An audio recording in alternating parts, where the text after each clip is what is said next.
Hi friends, നമുക്കിന്ന് ഇവിടെ സംസാരിക്കാൻ പോകുന്ന വിഷയം വൈഫൈയുടെ QR കോഡ് സ്കാനിംഗ് ആണ്. അതായത് ഒരുപാട് ആൾക്കാർ ചോദിക്കുന്നൊരു ചോദ്യമാണ്, QR കോഡ് സ്കാനിങ് സ്റ്റോപ്പ് ചെയ്യാൻ പറ്റുമോ?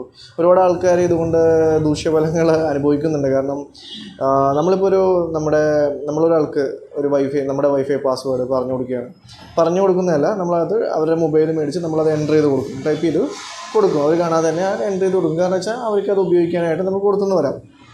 പക്ഷേ അങ്ങനെ കൊടുക്കുന്ന പാസ്വേഡ് നമ്മൾ കൊടുത്ത ആൾക്ക് വേണമെങ്കിൽ വേറൊരാൾക്ക് സിമ്പിളായിട്ട് അത് കൈമാറാൻ സാധിക്കും. അതായത് QR കോഡ് സ്കാൻ ചെയ്ത് കൈമാറാനായിട്ട് സാധിക്കും. ആ ഒരു രീതിയാണ് ഈ QR കോഡ് സ്കാനിങ് എന്ന് പറയുന്നത്. അതായത് നമ്മൾ കൊടുത്ത ആൾക്ക് അറിയില്ല നമ്മൾ ഏത് പാസ്വേഡാണ് കൊടുത്തതെന്ന്, എന്നിരുന്നാൽ പോലും അയാൾക്കത് മറ്റ് മൊബൈലിലോട്ട് അയാളുടെ QR കോഡ് കാണിച്ചു കൊടുത്തിട്ടുണ്ടെങ്കിൽ മൂന്നാമതൊരു മൊബൈലിൽ അത് സ്കാൻ ചെയ്താൽ അവർക്കത് ഉപയോഗിക്കാൻ സാധിക്കും. ഇതാണ് QR കോഡിൻ്റെ ആ ഒരു പ്രത്യേകത. QR കോഡ് സ്കാനിങ് വെച്ചിട്ട് വൈഫൈ പാസ്വേഡ് ഷെയറായി പോകുന്ന ആ ഒരു അവസ്ഥ. അപ്പോൾ ഇതെങ്ങനെ തടയാം എന്ന് ചോദിച്ചിട്ട് ഒരുപാട് പേര് ക്വസ്റ്റ്യൻസ് ചോദിക്കുന്നുണ്ട്. നമ്മളിപ്പോൾ യൂട്യൂബിലും മറ്റും നോക്കുകയാണെങ്കിൽ ഒരുപാട് വീഡിയോസ് ഇതിനെക്കുറിച്ചുണ്ട്. ഈ QR കോഡ് സ്കാനിങ് സ്റ്റോപ്പ് ചെയ്യുന്ന ഒരു പ്രോസസ്സിനെ കുറിച്ചിട്ട് ഒരുപാട് വീഡിയോസ് നമുക്ക് യൂട്യൂബിലും കിട്ടും. സോ ഇങ്ങനെ ഇരുന്നപ്പോൾ ഞാനിതൊന്ന് നോക്കി എങ്ങനെ ഇത് QR കോഡ് സ്കാൻ ചെയ്യാമെന്നുള്ളത്. ഇപ്പോൾ ഇവർ പറയുന്ന ഒരുപാട് മെത്തേഡുകളൊക്കെ ഒന്ന് ട്രൈ ചെയ്ത് നോക്കി, ഇത് സംഭവം നടക്കുകയോ ഇല്ലയോ എന്നുള്ളത്. QR കോഡ് സ്കാനിങ്, കാരണം QR കോഡ് ഓൾറെഡി ജനറേറ്റ് ചെയ്യും. QR കോഡ് ഓട്ടോമാറ്റിക്കലി നമ്മൾ ആ വൈഫൈ പാസ്വേഡ് അടിച്ച് കൊടുക്കുമ്പോൾ ഓട്ടോമാറ്റിക്കലി ജനറേറ്റ് ചെയ്യുന്ന ഒന്നാണ് QR കോഡ് എന്ന് പറയുന്നത്. അപ്പോൾ ഈ QR കോഡ് അതെങ്ങനെ മാറ്റാൻ പറ്റും എന്നുള്ളത് ഒരു ചോദ്യചിഹ്നമാണ്.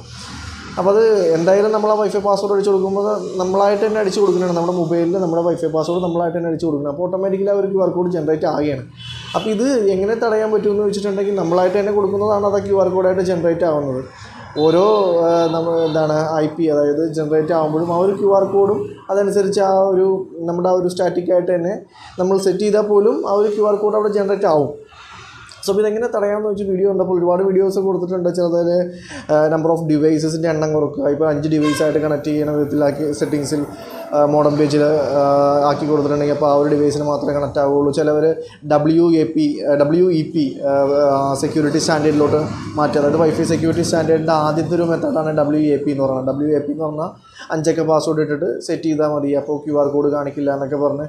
എന്നിരുന്നാലും അങ്ങനെ കാണിച്ചാലും ചില റൂട്ടറുകൾ TP ലിങ്കിൻ്റെയൊക്കെ ഏതാനും ചില റൂട്ടറുകൾ ഒഴിച്ച് ബാക്കി എല്ലാ റൂട്ടറുകളും WEP ഒക്കെ സെറ്റ് ചെയ്താലും ഈ പറഞ്ഞ പോലെ QR കോഡ് സ്കാൻ ചെയ്യാനായിട്ട് സാധിക്കും, അല്ലെങ്കിൽ ആ ഓപ്ഷൻ ഓപ്പൺ ആണ്. അപ്പോൾ അതിനകത്തൊന്നും നമുക്കിത് തടയാൻ പറ്റണില്ല. ഈ ഒരു QR കോഡ് ഷെയർ ചെയ്ത് പോകുന്നത് നമുക്ക് തടയാനായിട്ട് സാധിക്കുന്നില്ല. പിന്നെ ഇതെങ്ങനെ സാധിക്കുമെന്ന് നോക്കിയപ്പോൾ നമുക്ക് പിന്നെ ചെയ്യാവുന്ന 1-2 മാർഗ്ഗങ്ങളുണ്ട്. പക്ഷേ ഇത്തിരി കോംപ്ലിക്കേറ്റഡ് ആണ്. എന്നാൽ ആ ഒരു മാർഗ്ഗങ്ങൾ കൊണ്ട് മാത്രമേ നമുക്ക് QR കോഡിൻ്റെ ആ ഒരു ഷെയറിങ് തടയാൻ പറ്റുള്ളൂ. അല്ലാണ്ട് നമ്മളൊക്കെ എന്തൊക്കെ ഈ പറഞ്ഞുള്ള ട്രിക്ക് കാണിച്ചാലും ആ ഒരു രീതിയിൽ തന്നെ QR കോഡ് സ്കാനിങ് നമുക്ക് സ്റ്റോപ്പ് ചെയ്യാനായിട്ട് സാധിക്കില്ല. അപ്പോൾ അതിന് ചെയ്യാൻ പറ്റുന്ന ഒന്നെന്ന് വെച്ചിട്ടുണ്ടെങ്കിൽ പല ആപ്ലിക്കേഷൻസും ഇതിന് അവൈലബിൾ ആണ്.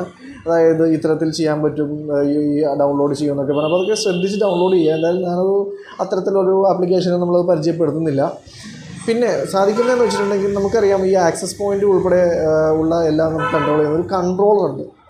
അത്തരത്തിലൊരു കൺട്രോൾ നമ്മൾ സെറ്റ് ചെയ്യുകയാണ്. ഈ കൺട്രോൾ എന്ന് പറഞ്ഞ ഡിവൈസാണ്. ആ ഡിവൈസ് എന്തിനാണ് നമ്മൾ ഉപയോഗിക്കുന്നതെന്ന് വെച്ചിട്ടുണ്ടെങ്കിൽ, നമ്മളിപ്പോൾ നമ്മുടെ പ്രമൈസസിൽ നമ്മൾ ഒരുപാട് ആക്സസ് പോയിൻറ്റുകൾ ഉപയോഗിക്കുന്നുണ്ട്, റൗട്ടേഴ്സൊക്കെ ഉപയോഗിക്കുന്നുണ്ട്. അതായത് ഒരു ഹോസ്റ്റലാണ്, അല്ലെങ്കിൽ ഒരു ഹോട്ടലാണ്, അല്ലെങ്കിൽ അത്രയും ഒരുപാട് റൂമുകളൊക്കെ ഉള്ള ഒരു സ്ഥലമാണെങ്കിൽ നമ്മൾ ചിലപ്പോൾ ആ ഒരു കൺട്രോളർ എന്ന് പറഞ്ഞൊരു ഡിവൈസ് ഉപയോഗിക്കും. കൺട്രോളർ എന്ന് പറഞ്ഞ ഡിവൈസ് ഉപയോഗിക്കുന്നതെന്ന് വെച്ചാൽ നിങ്ങൾ കണ്ടിട്ടുണ്ടാവും, ചില ഹോസ്റ്റലിലോ അല്ലെങ്കിൽ ഹോട്ടലുകളിലൊക്കെ പോയിട്ടുണ്ടെങ്കിൽ നമുക്ക് സെപ്പറേറ്റ് ഒരു യൂസർ നെയിം പാസ്വേഡ് നമുക്ക് അവിടെ നിന്ന് അപ്പം തന്നെ തരും. അതായത് നമ്മുടെ മൊബൈൽ നമ്പർ അടിച്ച് കയറുക, നമ്മുടെ ഗവൺമെൻറ് വൈഫൈ ഒക്കെ ചെയ്യുന്ന പോലെ തന്നെ. അതായത് മൊബൈൽ നമ്പർ അടിച്ച് നമ്മളത് എൻ്റർ ചെയ്ത് കഴിയുമ്പോൾ നമുക്കൊരു പാസ്വേഡ് ഉണ്ടാവും. ചിലപ്പോൾ പാസ്വേഡ് OTP ആയിരിക്കാം, അല്ലെങ്കിൽ ചിലപ്പോൾ ജനറേറ്റ് ചെയ്യാനും സാധിക്കും. ഓരോരുത്തർക്കും ഓരോ പാസ്വേഡ് ജനറേറ്റ് ചെയ്യാം. ചുരുക്കി പറഞ്ഞാൽ ഓരോരുത്തർക്കും ഓരോ പാസ്വേഡ് ജനറേറ്റ് ചെയ്ത് അങ്ങനെ നമുക്ക് ആ ഓരോ പാസ്വേഡ് അടിച്ച്, അതായത് നമുക്ക് തന്നെ സെറ്റ് ചെയ്യാം. പിന്നെ ആൾക്ക് കൊടുക്കുകയാണ് അയാളുടെ നമ്പറിൽ ഇത്ര നേരം, അതായത് അരമണിക്കൂർ ഇത്ര GB വരെ ഉപയോഗിക്കുക എന്നൊക്കെ സെറ്റ് ചെയ്ത് കൊടുക്കാൻ പറ്റിയ വളരെ നല്ലൊരു ഡിവൈസാണ് ഈ കൺട്രോളർ എന്ന് പറഞ്ഞ ഡിവൈസ്. അപ്പോൾ ഇത്തരം ഡിവൈസ് ഉപയോഗിക്കുകയാണെങ്കിൽ, കൺട്രോളർ പോലുള്ള ഡിവൈസ് ഉപയോഗിക്കുകയാണെങ്കിൽ ഹോസ്റ്റലുകളിൽ അല്ലെങ്കിൽ ഹോട്ടലുകളിലൊക്കെ ഉള്ള ഇത്തരം QR കോഡ് വൈഫൈ മോഷണം പോകുന്നത് അല്ലെങ്കിൽ ഇങ്ങനെ വെച്ചിട്ട് നമുക്ക് ആ ഒരുപാട് ആൾക്കാർ ഉപയോഗിക്കുന്നതൊക്കെ തടയാനായിട്ട് ഈ കൺട്രോളർ എന്ന് പറഞ്ഞ ഡിവൈസിന് സാധിക്കും. പക്ഷേ ഈ കൺട്രോളർ എന്ന ഡിവൈസ് അത്യാവശ്യം എക്സ്പെൻസ് ഉള്ളൊരു ഡിവൈസാണ്, അത്യാവശ്യം ചിലവേറിയ ഒരു ഡിവൈസാണ്. അപ്പോൾ അതുകൊണ്ട് തന്നെ ഒരാൾക്ക് ഒരു ഹോം പർപ്പസിനും അല്ലെങ്കിൽ ഒരു വീട്ടിലോട്ടുള്ളൊരു പർപ്പസിനൊന്നും നമുക്ക് ഒരു കൺട്രോളർ ഉപയോഗിക്കാൻ പറ്റില്ല. എന്നാൽ ഈ നമുക്ക് ഹോട്ടലുകൾ അല്ലെങ്കിൽ ഹോസ്റ്റലുകൾ അല്ലെങ്കിൽ അങ്ങനെയുള്ള ഇത്തിരി ലാർജ് മെജോറിറ്റി പീപ്പിൾ ഉപയോഗിക്കുന്ന സ്ഥലത്താണെങ്കിൽ കൺട്രോളർ വെച്ചിട്ട് തന്നെ നമുക്കത് സെറ്റ് ചെയ്യാൻ പറ്റും. കൺട്രോളർ വെച്ചിട്ട് അത് സെറ്റ് ഇപ്പോൾ ഞാൻ നേരത്തെ പറഞ്ഞ പോലെ തന്നെ ഓരോരുത്തർക്കും ഓരോ പേരും പാസ്വേഡും യൂസേജും ടൈമും എല്ലാം സെറ്റ് ചെയ്ത് കൊടുക്കാനായിട്ട് കൺട്രോളർ എന്ന് പറഞ്ഞ ഡിവൈസിന് നമുക്ക് സാധിക്കും.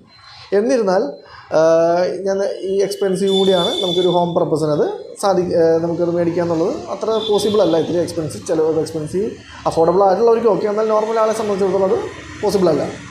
പിന്നെ ഇതിൽ ചെയ്യാൻ പറ്റിയ ഒരു കാര്യം എന്ന് പറഞ്ഞിട്ടുണ്ടെങ്കിൽ മാക് ഫിൽറ്ററിംഗ് ആണ്. മാക് ഫിൽറ്ററിംഗ് എന്താണെന്നും അതെങ്ങനെയാണ് ചെയ്യേണ്ടതെന്നുള്ള വീഡിയോ ഓൾറെഡി ഞാൻ ചെയ്തിട്ടുണ്ട്. അത് ഈ വീഡിയോയുടെ തന്നെ ഡിസ്ക്രിപ്ഷനിൽ ഞാൻ അതിൻ്റെ ലിങ്ക് കൊടുത്തേക്കാം, നിങ്ങൾ ആ വീഡിയോ ഒന്ന് കണ്ടു നോക്കുക.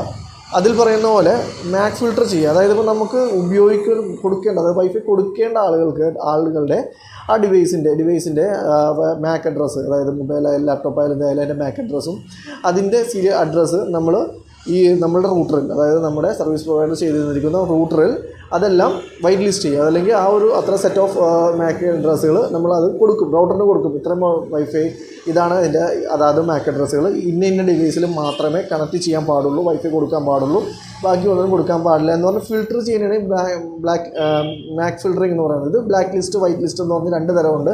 അതൊക്കെ ആ വീഡിയോയിൽ കൃത്യമായിട്ട് പറയുന്നുണ്ട്, നിങ്ങൾ ആ വീഡിയോ ഒന്ന് കണ്ടു നോക്കാം, ബ്ലാക്ക് ലിസ്റ്റ് എന്താണെന്നും വൈറ്റ് ലിസ്റ്റ് എന്താണെന്നും. അപ്പോൾ ആ ഒരു സെറ്റ് ഓഫ് ഡിവൈസസിൻ്റെ ലിസ്റ്റ് നമ്മൾ കൊടുക്കുകയാണെങ്കിൽ ആ ഒരു സെറ്റ് ഓഫ് ഡിവൈസസിൽ മാത്രമേ നമ്മുടെ റൗട്ടർ കണക്റ്റ് ആവുകയുള്ളൂ, ബാക്കിയുള്ളതിലൊന്നും കണക്റ്റ് ആവില്ല. കുറച്ച് കോംപ്ലിക്കേറ്റഡ് ആണ്, എന്നാലും നിങ്ങൾക്ക് എല്ലാ റൗട്ടറിലും ഉള്ളൊരു ഫീച്ചറാണ് ഈ മാക് ഫിൽറ്ററിംഗ് എന്നുള്ളത്. അപ്പോൾ ആ ഒരു മാക് ഫിൽറ്ററിംഗ് ചെയ്യുകയാണെങ്കിൽ ആ ഒരു സെറ്റ് ഓഫ് ഡിവൈസസിന് മാത്രം കണക്റ്റ് ആവുകയുള്ളൂ. അത്ര ഡിവൈസിൽ നിന്നും വേറെ പുറത്തോട്ടൊരു ഡിവൈസിലൂടെ സ്കാൻ ചെയ്താൽ പോലും ഒരു കണക്റ്റ് ആവില്ല. ജസ്റ്റ് ഒപ്റ്റൈനിങ് IP അഡ്രസ് എന്നൊക്കെ പറഞ്ഞ് കാണിച്ച് അത് കണക്റ്റ് ആവാതിരിക്കും. അപ്പോൾ ഈ ഒരു മാക് ഫിൽറ്ററിംഗ് ആണ് ഒരു ബലവത്തായ ഒരു പോംവഴി. ശരിക്കും പറഞ്ഞ ഈ ഒരു QR കോഡ് ഷെയറിങ് പ്രശ്നത്തിന് എൻ്റെ അറിവിലായിട്ട് ഞാൻ കണ്ടിരിക്കുന്ന ഒരു ബലവത്തായിട്ടൊരു പോംവഴി എന്ന് പറഞ്ഞിട്ടുണ്ടെങ്കിൽ ഈ മാക് ഫിൽറ്ററിംഗ് തന്നെയാണ്. അല്ലാതെ ഓൾമോസ്റ്റ് ഒരുപാട് വീഡിയോസിൽ നിങ്ങൾക്ക് നെറ്റിലേക്ക് ഒരുപാട് വീഡിയോകൾ കിട്ടും ഇത്തരത്തിൽ ചെയ്യാൻ. പക്ഷേ അതൊന്നും ഈ പറഞ്ഞ പോലെ ഒരു സക്സസ്ഫുള്ളായിട്ട് നമുക്ക് ചെയ്യാൻ പറ്റുന്ന ഒന്നല്ല. എല്ലാത്തിലും ഈ പറഞ്ഞ പോലെ ചിലതിലാകില്ല. സപ്പോസ് ചില റൗട്ടറുകൾ മേ ബി ആയാലായി, അല്ലാണ്ട് നമുക്ക് പറഞ്ഞ പോലെ TP ലിങ്കിൻ്റെ ഒരു റൗട്ടറിലോ മറ്റൊരു സക്സസ് ആയെന്ന് പറയുന്നത് ഞാനത് നോക്കിയിട്ടില്ല. അല്ലാണ്ട് വേറെ ഒരു റൗട്ടറുകളിലും ഈ പറഞ്ഞ പോലെ സക്സസ് ആവില്ല, പല പ്രശ്നങ്ങളുണ്ടാവും. ചിലവർ സ്റ്റാറ്റിക്കായിട്ടും സെറ്റ് ചെയ്ത് കൊടുക്കുന്നുണ്ട്. പക്ഷേ അതിനേക്കാളൊക്കെ ഏറ്റവും നല്ലതായിട്ട് ഈ മാക് ഫിൽറ്ററിംഗ് ചെയ്ത് നോക്കുകയാണെങ്കിൽ വളരെ എളുപ്പത്തിൽ തന്നെ നിങ്ങൾക്കത് കൺട്രോൾ ചെയ്യാൻ സാധിക്കും. അതായത് നമ്മൾ എത്ര ഡിവൈസിൽ കണക്ഷൻ കൊടുക്കുന്നു എന്നുള്ളത് നമുക്ക് ആഡ് ചെയ്യാൻ പറ്റും. ഓരോന്നോടായിട്ട് മാക് ഫിൽറ്ററിൽ ഓരോ ഡിവൈസിൻ്റെ മാക് അഡ്രസ്സ് ആഡ് ചെയ്ത് അത് സ്റ്റോപ്പ് ചെയ്യാനായിട്ട് സാധിക്കും. സോ നിങ്ങളത് പരീക്ഷിച്ച് നോക്കുക. വീഡിയോയുടെ ലിങ്ക് ഡിസ്ക്രിപ്ഷനിലുണ്ട്, കണ്ടു നോക്കുക. എന്തെങ്കിലും ഡൗട്ട് ഉണ്ടെങ്കിൽ ചോദിക്കുക, കമൻറ്റ് ആയിട്ടോ അല്ലെങ്കിൽ വാട്സപ്പിലോ മെസ്സേജ് അയച്ച് ചോദിക്കുക, ഞാൻ അതിൻ്റെ മറുപടി പറയുന്നതായിരിക്കും. Thank you so much for watching video. Thank you so much.